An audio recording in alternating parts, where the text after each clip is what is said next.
Today we are driving the new 2024 Jeep Grand Cherokee Summit Reserve. But as always, let me give you a brief tour of this car before we start driving. We're gonna do things a little differently this time by starting on the exterior. Since 2022, this has been a good looking vehicle and that continues. We have a 7-slot grille design with extra chrome, fully LED headlights, and a functional vent at the bottom. We also get a reflector with a light, 21-inch alloy wheels, and a Grand Cherokee badging with an American flag. Up top, we have roof rails, a panoramic sunroof, and around back, we have a good-looking one here. Most cars, this is plain, but definitely not the case with the Grand Cherokee. Opening up the cargo area, look at how much space is back there.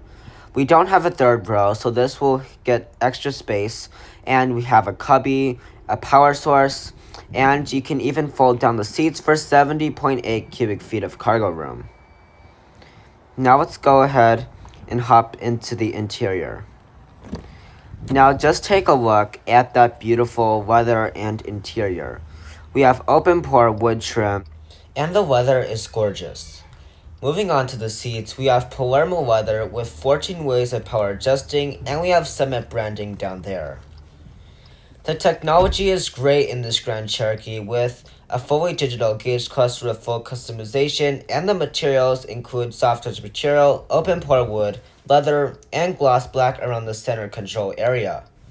We also have a ton of storage in this Grand Cherokee with 2 tiers of a center console that are relatively deep. We also will have a wireless charger, 4 USB ports, and an HDMI source. Up top, we have a digital mirror, a normal mirror, and we also have a panoramic sunroof at the very top. Now let's move on to the second row. The second row is very roomy because we don't have a third row here. Just take a look at that space. We have pretty much the same door panel and sunshades, and now in the second row, you see the seats are gorgeous with Palermo leather and quilted bolsters. We also will have heated and ventilated seats and 4 zones of climate control, which means that both seats have different zones. We also have 4 USB ports down there. Now just take another look at these gorgeous Palermo leather seats. We have quilted leather on the bolsters, and I think it just looks great with this caramel leather color. Now let's go ahead and get on with the drive because I know I have kept you guys waiting long enough, so let's get into it. And now we are finally on the road with this new 2024 Jeep Grand Cherokee Summit Reserve. Now, first impressions, while I wasn't driving it, when I was filming, I could feel that the steering wheel was super nice. The leather was very comfortable to hold on to, and the steering wheel heater did a great job. Now, as you can see, the information in the gauge clusters is displayed nicely. You can customize what is displayed on the gauge clusters, but I do like how you can make it a digital look or an analog look if you want to. That is great to see on a digital gauge cluster, making the customization go out to a max. Now, as far as the powertrain, we have the normal 3.6-liter Pentastar V6 engine. This puts out 295 horsepower and 260 pound-feet of torque. There is another engine option if you need extra power, and that would be the 5.7-liter Hemi V8. Now, I don't know exactly how much power it puts out, but at least 350, which is really good to see on an SUV like this. Now, you would probably want that if you need to have some more acceleration, if you accelerate a little bit faster, or if your if your commute requires faster acceleration on certain merging parts, you might want that. Or if you just simply do a little bit more towing or have a lot of stuff in the trunk, I think you should go for that one. Not to say that this one is bad. You have a nice 8-speed automatic transmission, which I'll evaluate later in the video. And we also have relatively good fuel economy at around 22 combined. Now, stopping at the red light, this is a great time to mention that we do have automatic start-stop, which can be annoying at times if you really need to get up and go because there is a slight delay. We did turn that off because it annoys us a lot. And, well, this is going to be our first failed acceleration test right here. Now, I will be doing a transmission evaluation as part of the acceleration test when we do that, the second acceleration test that is. But let's go ahead and do our merging test. So the torque is great. It gets up to speed very nicely, even though 260 is not the most. It gets up and it will go once you are going.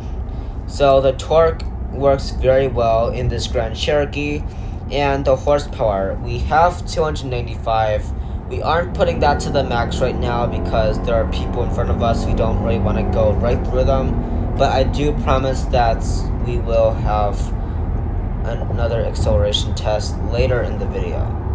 This is a great time to show how much torque this has, even though it might sound like it's not a lot.